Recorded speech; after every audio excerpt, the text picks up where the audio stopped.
I'm Farhan Dalla, transformational trainer, and welcome to Elevate Your Life, a transformational podcast, an invitation to take the journey towards your deepest self. It is my intention to inspire you to connect, move, and meditate. We'll tap in, tune in, and dive in, and together learn and reflect from authentic, real, and transformative conversations. Let's get started. Welcome back. Today, we are talking rituals and grief relief, ways to honor our departed loved ones with my guest, Rishma Gawani. Rishma Gawani is a communications and media professional. She's the author of the kids' book, Sushi and Samosas. Rishma has participated in numerous podcasts in the past year advocating for grief literacy. She's a proud mother of two, a proud wife of Ali, her greatest honor or title. And like myself, she spent the last year finding creative and loving ways to continue Ali's legacy. And we're going to dive into all of this shortly. But before we begin, I'd like to first acknowledge that Rishma and I have both a personal and professional connection. The personal being that we know each other from our Ismaili Muslim community. We went to the same mosque or Jamaat Khana growing up and have known each other since childhood. Professionally, Rishma had a significant role on my career. Rishma, because of you, doors opened up for me to be on television multiple times, including being a guest on the show, The Chat Room, which was my first ever TV appearance. It was my first time as a Canadian Reebok master trainer in media. And then you also had me on the show Balance on the Canadian Television Network. And I believe I did 5 episodes on there as guest fitness expert. And this was huge for me for many reasons. There was absolutely no representation for South Asians in the fitness industry, including fitness on TV at the onset of my career. And together we broke that barrier and opened the doorway of possibility for myself and other South Asians. So I sincerely, again, thank you for that opportunity. And then I was fortunate to be cast on a TV show called In Shape with Sharon Mann, which ran for 7 seasons. But Rishma, it all started because of you. And again, I am eternally grateful for that. Wow, what a great summary. Well, I'd forgotten all of that, and it's wonderful to hear that I had an impact and started your journey out in the media space, which I think you thrive in and are great in. And I am really honored that I got to play such a great role in that. Yeah, and I never forgot. And I never will. So thank you so much. My pleasure. And today, what has brought us here together on my podcast is the topic of grief. We have both very recently experienced the transitioning of a very close loved one, mine being my mom, and in your case, your husband, Ali. I also want to mention that today is Ali's birthday. And Rishma, I am grateful that you agreed to speak today as a way to honor him and his life, even though today is obviously difficult for you and your family. But I want you to know that my listeners and I are holding space for you and your family and sending you lots of love your way. Rishma and I want to emphasize that we want to focus our discussion on how our loved ones lived and live on instead of the way they died. Because we know that no one ever really dies, and rituals are ways we can honor our loved ones and the way they continue to exist in our lives. Rishma, welcome. Thank you for having me here on such a special day. Yeah, it's an honor to have you here. And I commend you for agreeing to speak today on such a significant day for you and your family. And, since we are talking rituals and today being Ali's birthday, why don't we start the conversation here? And let me begin by asking you, how are you honoring Ali's life specifically today for his birthday? Yeah, today's a difficult one. I wasn't sure this morning if I actually would have the courage to participate in this podcast today, but I can't think of a better way to honor him. Like you and many others, all I want to do is talk about him and have him remembered and spoken about and loved and laughed at and even poked fun at and just remembered in such a positive way. And he had such a positive impact around his family and friends and larger community. So I was hesitant. So I think this is one way that I am honoring him. I am going to find other ways as well. Some of it's planned, some of it will be spontaneous. One of the things on the agenda is definitely getting a car wash. Ali's a big car enthusiast and has trusted me with one of his material prized possessions. And it's not looking so great. So that's definitely on the agenda. I think a good gift that he would really, really appreciate. He had a lot of material things. And so I think those symbolic gestures go a long way in making sure some of his stuff is taken care of well, his children obviously being at the top of that list. Later tonight, we'll be visiting one of his frequent establishments, and that's called the Owl and the Firkin, and we're going to go for wings there. We haven't been there actually since the day of his funeral, and a few of his buddies, a very small group, will join the kids and I and hopefully share stories of their dad in an intimate setting, a very familiar setting, a spot where we used to frequent, him alone, him as a couple, him as a family, him with his best friends. And so that's something that's also on tap for later today. I love that. And it seems like food is in general in your family is quite a way in which that you experience things together, whether it's trying new foods, celebrating Ali, birthdays and celebrations, so much so that you wrote a book on it. So I think that's great. I think sitting down for a meal is one thing, but creating an experience out of it, one that you will always look back and reflect upon, is great. I know one thing that I do is I create a place setting for my mom when I eat, where she always sat, and put a plate and fork and knife and napkin and a glass or whatever, and just make her part of the experience, because I know that she loves food and I love to honor her that way. So I do make mealtime a lot of times part of my ritual. I love that. I love that. It's very symbolic, but beautiful, and it's tangible. It's a tangible, actionable item. I might borrow that tip from you. Haven't done that yet, but I think it's a wonderful way of honoring her. Mm-hmm. And what are some of Ali's favorite things to eat? You mentioned wings. What else?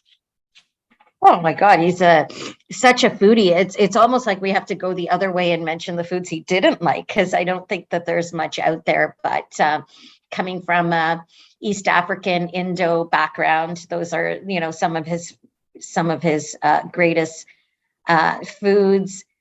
Some traditional dishes. Kitchro is one of them, which is a lentil dish. Barbecue style stuff, whether it's ribs or, again, when you take cubes of beef or chicken, it's called mishkaki, which is an African influenced type of meat with Indian roots. There's so much out there, but yeah, like wings was kind of his thing as well. And just reminds me of him and his passion towards it. It wasn't something the kids totally embraced. And I remember the moment because we have a picture of it. And even though we would go to the owl, the kids typically got other things, chicken fingers and stuff like that. And I remember the one time Khalil was probably 7 or 8 years old, and he tried some honey garlic wings, and I swear there was tears in his eyes, in his dad's eyes, because it was like, yes, yes, I can pass this on to the next gen. And our beautiful, lovely daughter, Mila, it's taken her a bit longer, I would say in the last couple of years. And she's trying them out now too. But yeah, we have just such a beautiful picture of the two of them, you know, kind of cheering with their wings. And I remember it was emotional. It was like, yes, you know, he really is me kind of moment.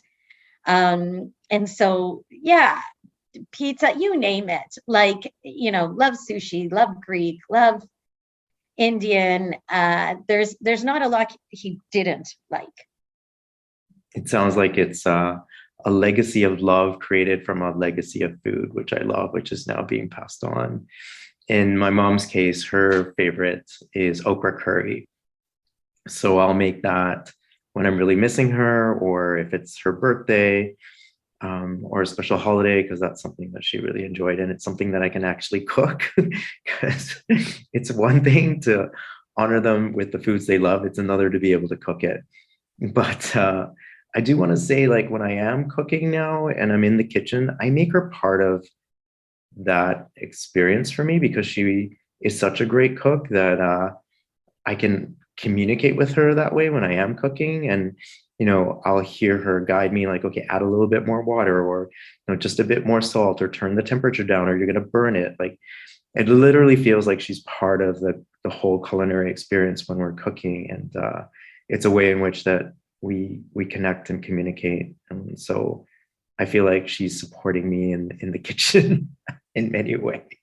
That's wonderful. I don't feel that support there. Did Ollie cook, or did he just eat? Yeah, I mean, he was so helpful and could you know, do a mean job barbecuing, which I was so scared and terrified of doing, and I've embraced it, and I can just make a decent steak now. Make some really good chicken as well, and that in the last year was like, you know, something I'm very proud of that I was able to do, along with, you know, winter tire changing, you know, things I'd never been responsible for.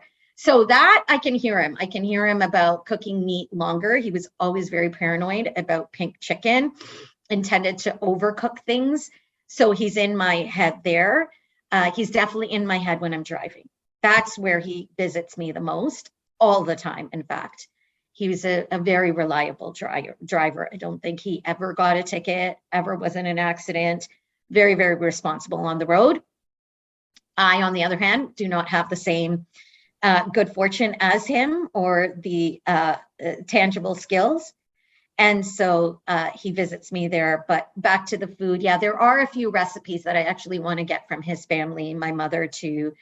And I'm getting better in the kitchen. And so that's something I do want to honor him with, certain foods, because I think, like a lot of cultures, families center themselves around food, and food is actually love, equals love. Mm-hmm. When I think of all the love that went into every meal my mom prepared, it's something that I think of now, because I use some of the utensils that she used, like the ladles and spoons and whatnot, when I'm stirring, and I visualize and imagine how many meals were prepared with those spoons and ladles and saucepans, and the amount of love that went into it. And so I consciously try and put love into everything that I'm cooking now to continue that, because I think it makes a big difference in the experience of having a meal that's been prepared with so much love, as I'm sure you have as well. There's something quite symbolic, but also, again, you know, I'm all about tangible acts, right? Actionable acts. And even just during the act of it, like, you're very focused, right? Like, it's hard to do that and be immersed in something else, maybe some background noise or music. But really, in order to have your dishes come out, you have to concentrate, you have to do well in it and not multitask.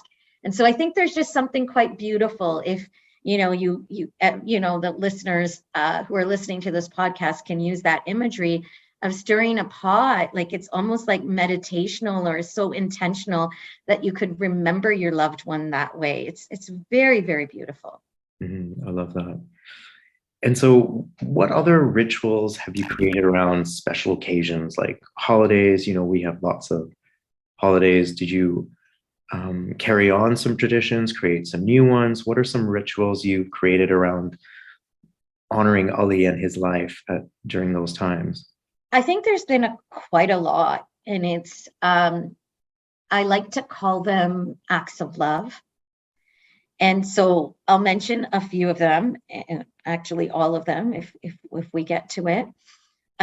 Back to the car, because it was something that was on his bucket list. It's an electric car, and really wanted to honor him by it, because every time I sit in there, I think of him and his passion for technology. We were early adopters and had a hybrid car in 2008. And he was always on the cusp of what was new and technology and being environmentally conscious.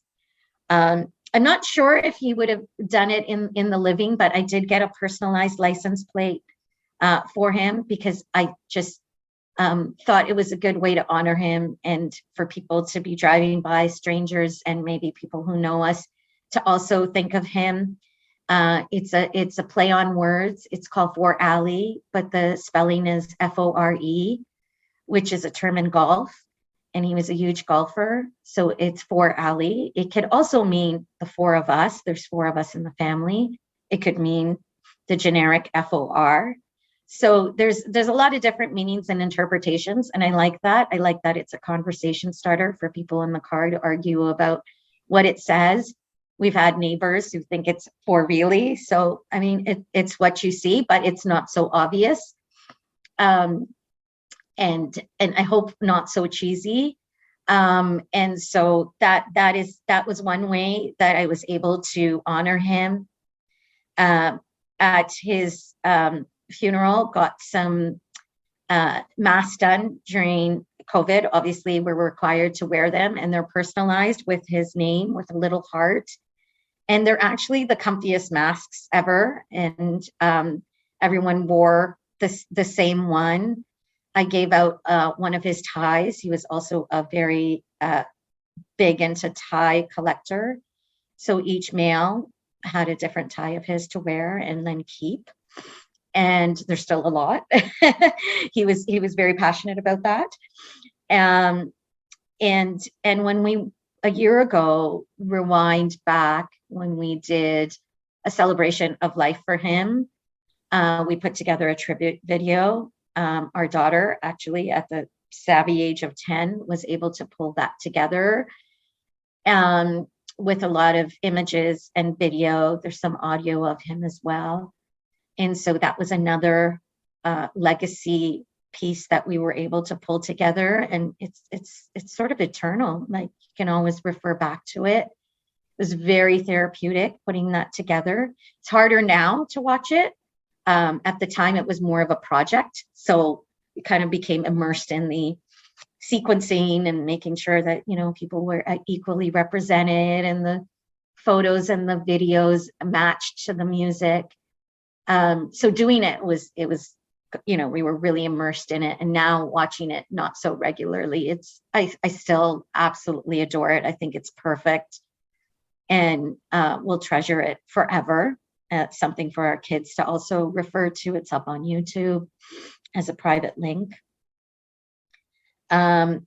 We at the Princess Margaret Hospital, which was the hospital he frequented, they had something, and I think they still have it. It's called Locks of Love, and where you buy an individual lock and you can personalize it. The money goes towards the foundation in the hospital. And they have that on display downtown in front of the hospital on Murray Street. It's in the shape of a heart, along with like different love locks.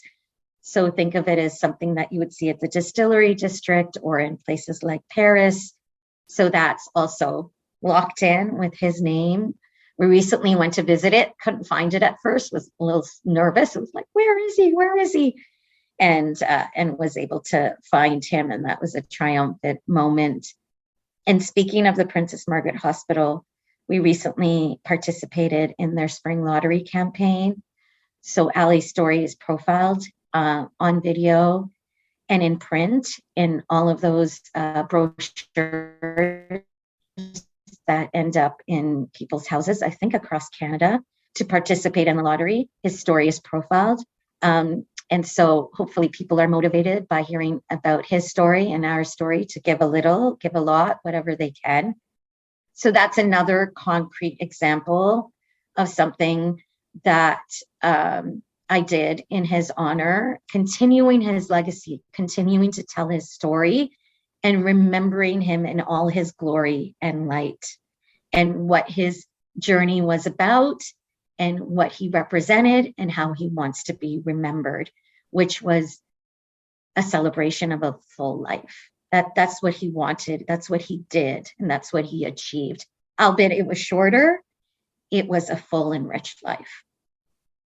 And part of that full and richness was having you and your kids as being part of it.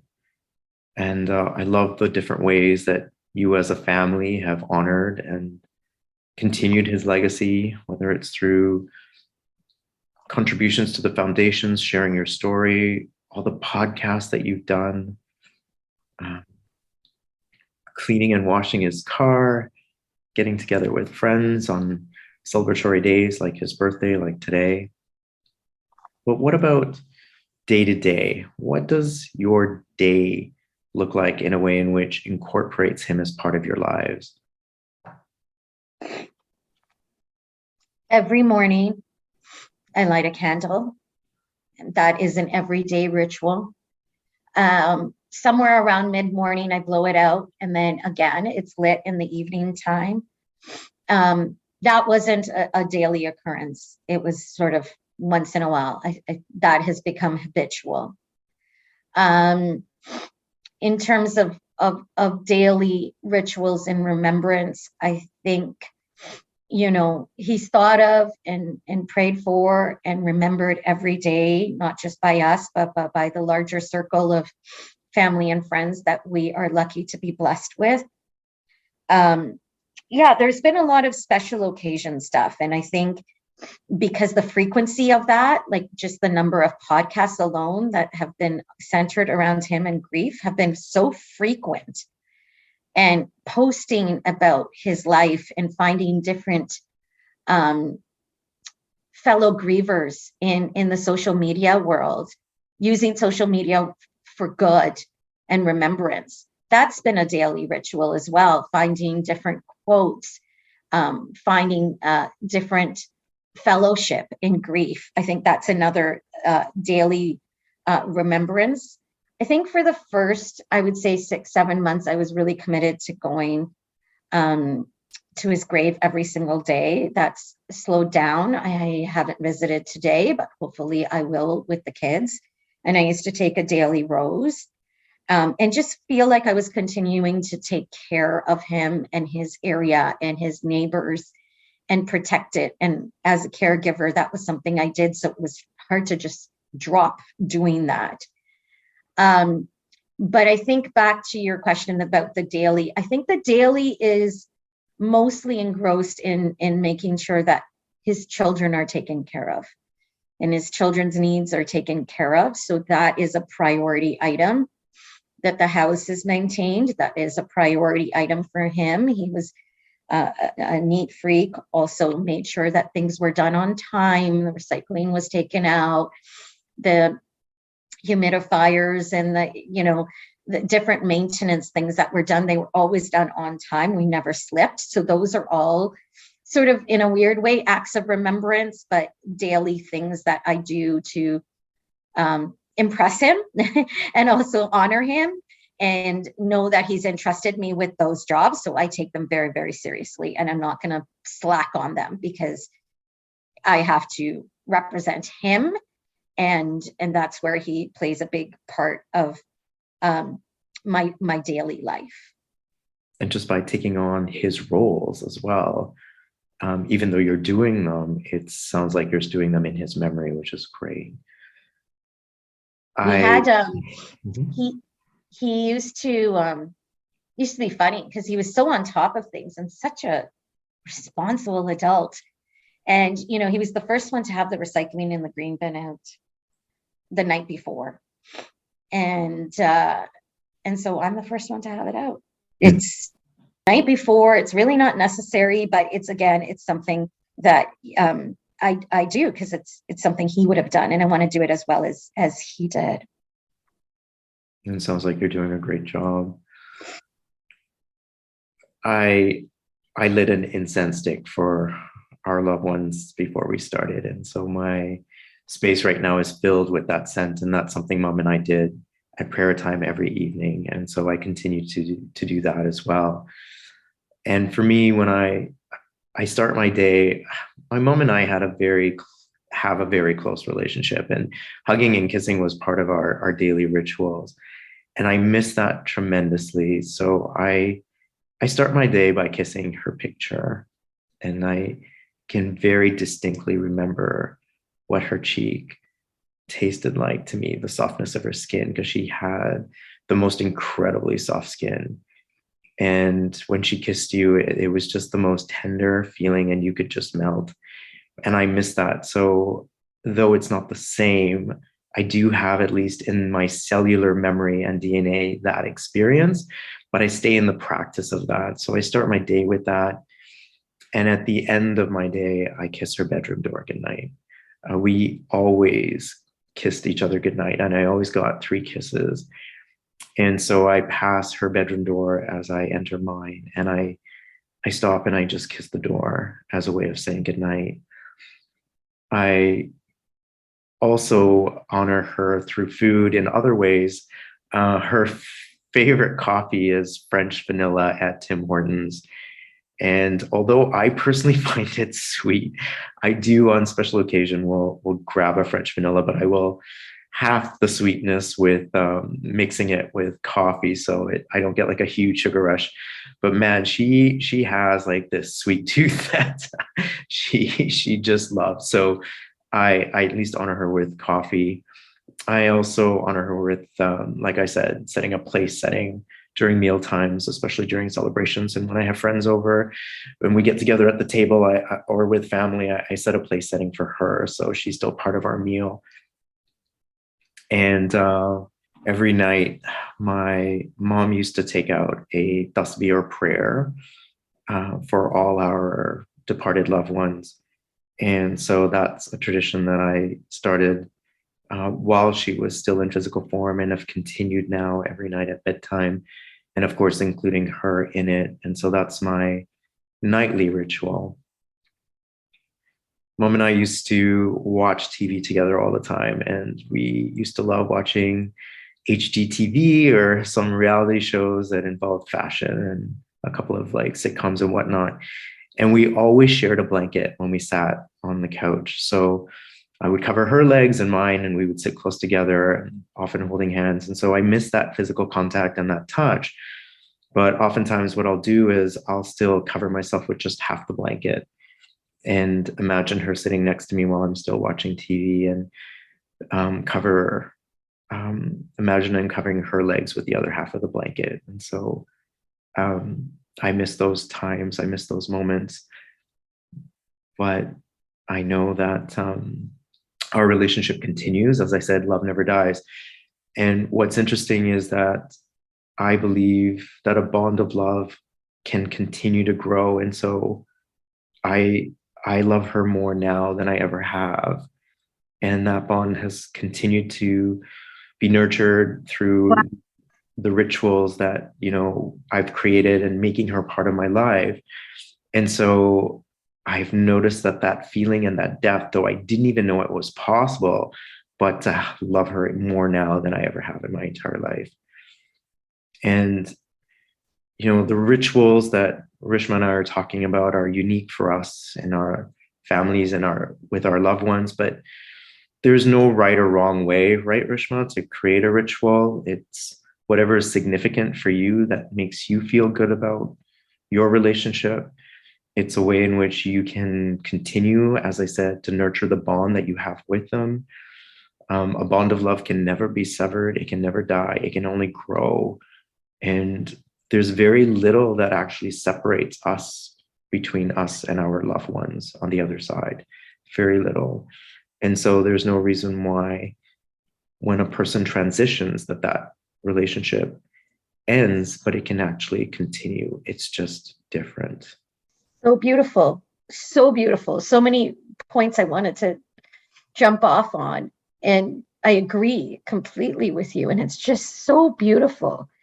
And I feel exactly the same way. My love is greater. He was my great love, but it's greater now. And I didn't think it could be fuller. Like my heart is full.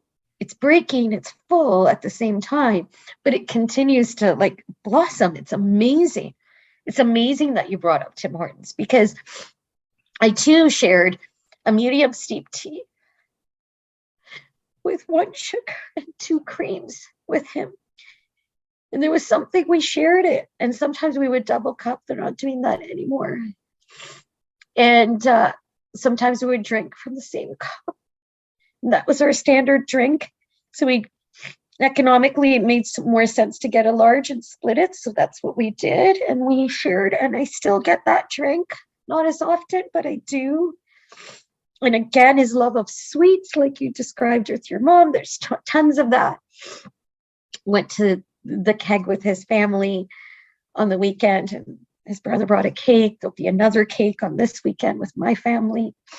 And so, yeah, there's so many similarities. I hope that they're bonding over their love for Tim's and their love for sweets and their love for their beloved that they've left behind.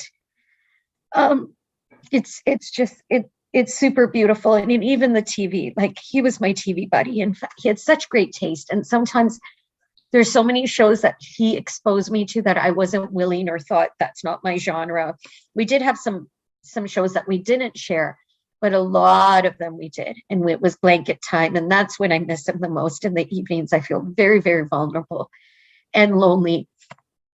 And the PVR is still set. His Game of Thrones are there. He was religious about rewatching them because there's so much deep meaning.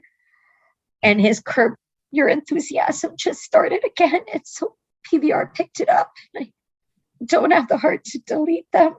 Mm-hmm. And every now and then when I find a good one, it's sharing it with him. And he's like, yes, you found something good. Like, Selling Sunset, which was one of his shows, is back on again. Not one of mine, but he was a big HGTV guy. It's really hard because it's their thing, but it's beautiful the way that you describe, the way that you continue and honor that tradition through tea, through TV, through prayer. I know we've discussed this before, but going to our congregational prayer hall called Jamaat Khana, which is our mosque, is very, very therapeutic. COVID restrictions have changed a lot of it. Again, I was really, really hardcore. I would say for the first few months, COVID or no COVID, I was in there. And I'm hoping to re-establish that in the new year. I feel like I'm missing it, and it's a deeper type of connection. It's when I'm sitting, I feel very, very vulnerable, and the tears sort of flow easily. And when I participate in a congregational prayer, if I'm leading it, I just know how proud he is, because he loved my voice and loved that I participated in that stuff. And so that's another way of honoring him. If whenever I get the opportunity, it's for him. I love that. And you did mention also fundraising for Princess Margaret Hospital, a place where Ali frequented regularly. And one of the many organizations that Mom liked to donate to financially was the Aga Khan Foundation, which whose mission is to end global poverty and world hunger. And so I will have links to both those organizations in the notes section of this podcast. If anyone wishes to contribute in honor of either Ali or my mom or anyone else in your family, please feel free to do so. And we know that those two organizations do incredible work, and we both support them wholeheartedly. And we would be so honored if you supported us as well. Ditto. I echo that, and appreciate that you will have those links up. And I know this is just audio, but Farhan and I are talking over Zoom with our videos up so that we can see each other for visual cues. And behind him is the most beautiful frames. They're pictures of his mother. I know he's shared them on social before, but the border of the picture is some of her saris. She was very fashionable and passionate about her saris, and they just look so beautiful. And that's a project hopefully you and I have talked about, and I want to be able to do something similar with maybe a shirt and tie. Sure, absolutely. With a shadow box, or something. I think it'd look tremendous on the staircase or somewhere in a central spot in the house. So there's so many creative ways that, you can honor your loved one, and hopefully just some of the stuff that we've mentioned in this podcast sparks, some ideas for you and listeners. If you guys, need some help along the way, we're full of good ideas. Another thing that just struck me is just, reigniting our friendship and the friendships that I have made with people who have suffered loss. I have, a couple of groups now, one WhatsApp group with women who all lost their husband in the last year. There's 5 of us in the group. That's a daily thing. We send each other stuff. We're there for each other. Sometimes it goes silent, and it's a newfound group, but it's that friendships evolve, and some people don't, stay with you for certain chapters of your life, and some people come in. And so there's been unexpected club memberships. It's not that we wanted to be part of these clubs, but now that we're there, it's a place that we can find mutual support. That's great. And I'm glad you brought up the portraits, because what I want to say about that is I do not claim to have been any form of artist prior to doing this. And to tackle on this project really required me to step into the courage that I could do this. And the reason why I say this is that don't be afraid to be creative in the way in which you come up with ideas to honor your loved ones. I'm not going to lie, it was a bit scary cutting my mom's dresses and gluing them onto mats and whatnot. And it was quite tricky because I had to position the mats inside the dress and figure out how to lay the fabric and whatnot. And this is something I've never done before. And I spoke to 3 different framers to try to get instructions, and I got 3 different set of instructions, and I kind of merged all of the instructions that I got. But that process was another way in which I really felt a deep connection to my mom, because as I was doing it, I went into meditation and prayer and felt her guiding my hand as I was cutting the fabric, which again was quite scary, I won't lie. But what came out of it is the most beautiful way that I could capture her spirit. It's changed my entire space that I live in. It's brought in her fullness in so many ways, especially like Rishma mentioned, her stylishness, because she just loved getting dressed up for special occasions, dressed up for celebrations, be it at our Jamaat Khana or for weddings. And she always was extremely particular about what she wore and how she matched it, from her jewelry to her purses and whatnot. So I took on the task of bringing that and creating art with it in my home. But one thing I also did with her purse is I wrote down all my dreams and wishes, and I wrote them in cue cards, and I put them in her purse, and I placed her purse by my nightstand. And so I sleep with that next to me. And when I wake up and go to bed, or anytime I pass my nightstands, it's a reminder that she has her blessing in her hand on my dreams and my wishes. And I couldn't have asked for anything more, because I know that if she was here in physical form, she would bless everything that I do. And so now I feel like whatever dream or wish that I have, whatever my future looks like, her hand is always going to bless it. And so I'm really grateful for that as well. Wowzers. Like, it's just so beautiful. And it's very inspiring, because I'm like, oh, okay. I know women have a lot more stuff. But like, he has all these wallets, or he has, like, there's something like that would be really nice for the children. And every time you say something, I remember something else. Another daily thing is I wear his wedding ring every single day around my neck.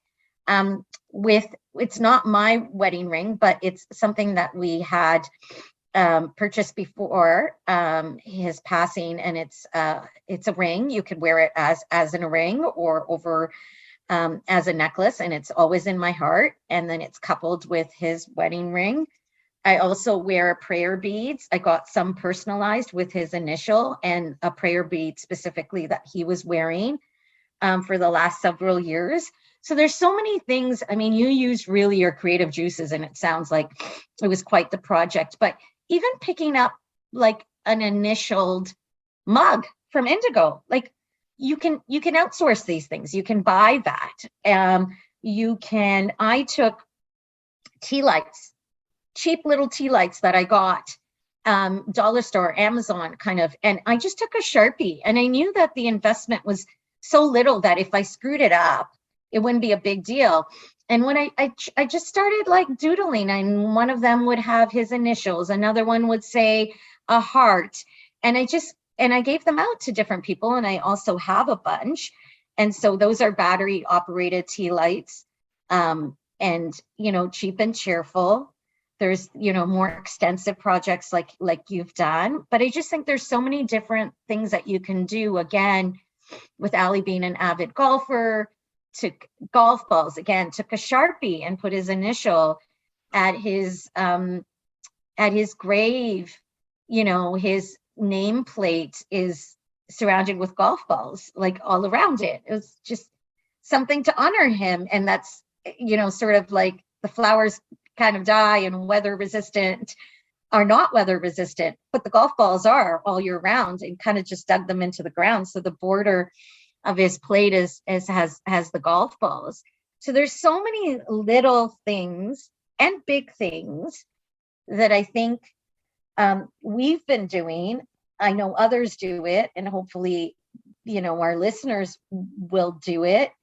One of the grief groups we were in did a butterfly release this September. It's usually an event in person where everyone who is bereaved can release their butterflies all together. In this case, they were dropped off, and we were able to release them. That's a really beautiful thing if you're able to take advantage of, one of those programs. But I think this conversation is just so helpful to me, helpful to you, I know, and helpful Absolutely. to hopefully people who are listening, to help inspire them to keep their loved ones alive. They're alive. They're alive in so many ways. They're just not here physically, which is very, very difficult, not gonna lie, or mask that and say all of these things. Just, they do make it easier in one way, or they make you remember them, but overall you're still grieving. And so they're acts of remembrance, they're acts of love, they're acts of grief, and grief essentially equals love. Mm. And one last thing I want to share is something that was actually gifted to me, which was the most incredible gift I think I've ever received. But a really good friend of mine, her name is Galit, and she lives in Florida, and she's a very close friend of mine. Her and her 3 daughters had a beautiful blanket made for me, and it was covered with pictures of me and my mom.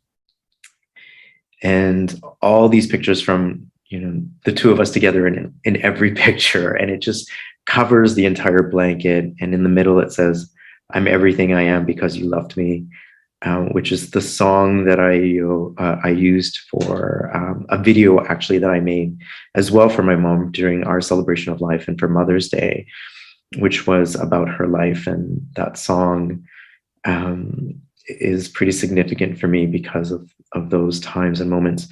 But she had that inscribed in the blanket, and so I sleep with that every night. And in the card that she gave to me with the blanket, it said, "Now you can sleep every night with your mother's love wrapped all around you." And I thought that was just an incredibly beautiful gesture, and I truly treasure that gift. And it lays on my bed all day, and then when I go to sleep, I just cover myself up with that. And it's just another reminder as well that my mother's love is always around me. So just best dot gift dot ever dot, like, yep. That is phenomenal. And the idea of pictures too, like, we live in a digital age. Like, I mean, that is an extreme gesture of love and kindness, and, like, yes, the best gift.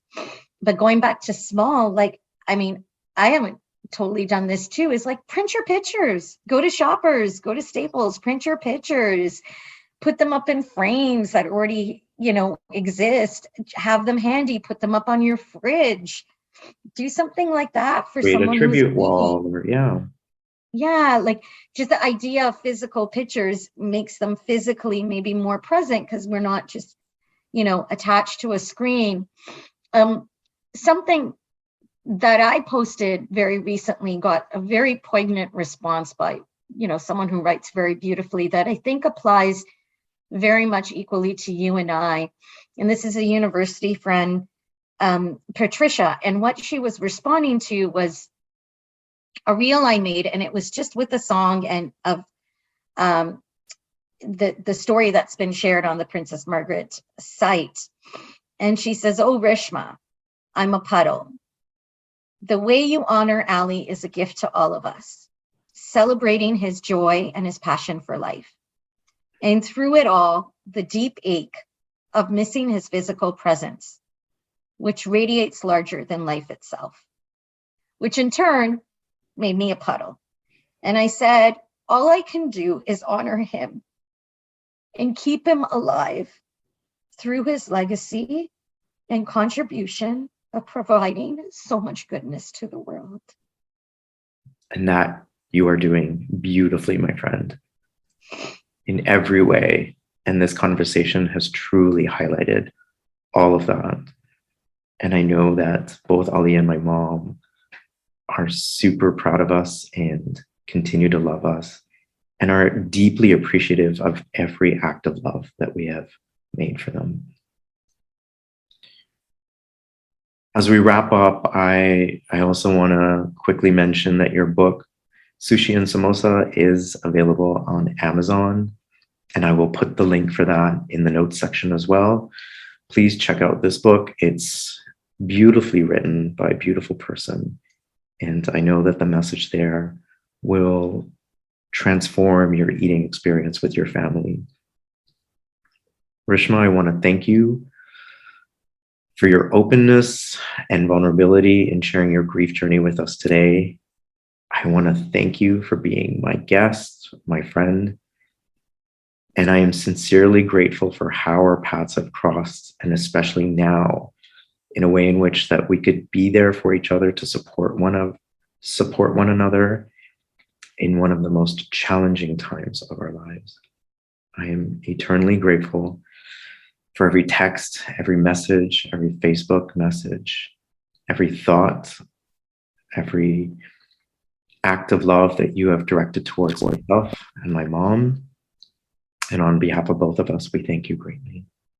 Thank you for having me. I'm really happy I did do it today. I told you I had some trepidation there, and started out really, really, really emotional. And then you got me all excited and happy again. And I know that I'm ending with happier tears than I started, with sadder tears.